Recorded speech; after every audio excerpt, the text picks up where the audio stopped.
C'était un petit pas pour l'homme, mais un bond de géant pour les sceptiques. Neil Armstrong avait à peine mis le pied sur la Lune que plusieurs se sont mis à crier au canular et au complot.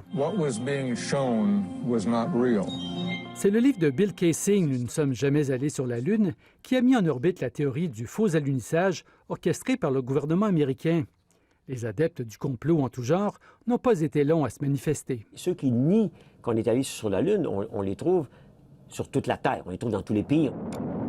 Depuis 20 ans, le nombre de ceux qui doutent que l'homme soit allé sur la Lune serait passé de 6 à 10 Je sais pas. Je me dis c'est possible que ce soit pas vrai. Il y a un petit doute qui persiste parce que ça nous paraît invraisemblable. Ceux qui ont vécu, qui ont vu à la télé l'atterrissage de la Lune, ne sont pas sceptiques. Et c'est les jeunes d'aujourd'hui, de 18 à 34, qui sont plus nombreux à penser qu'on n'est peut-être pas allé. Étrangement, ceux qui refusent de croire que l'homme a marché sur la Lune sont les plus nombreux à croire que la Terre a été visitée par des extraterrestres. Pour bien des conspirationnistes, les images de la Lune ont été tournées à la base secrète Area 51 par nul autre que Stanley Kubrick. Ce complot lunaire est devenu un phénomène culturel.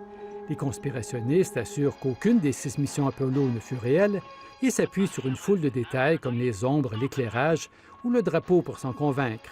Les explications de la NASA n'y changent rien. Moi, je pense que c'est à cause des médias sociaux qui donnent des fausses représentations. La présence plus visible des croyances absurdes, elle est multipliée par YouTube. Les gens maintenant peuvent voir toutes les théories, toute la preuve que les extraterrestres nous ont visités. Les théories du complot semblent impossibles à arrêter. Il est rigoureusement impossible de faire disparaître des croyances absurdes. Si vous croyez que la Terre est plate, alors que Aristote, il y a plus de 2000 ans, avait démontré par 5 preuves différentes qu'elle est ronde, c'est une cause perdue. Ici Michel Marsollet, Radio-Canada, Montréal.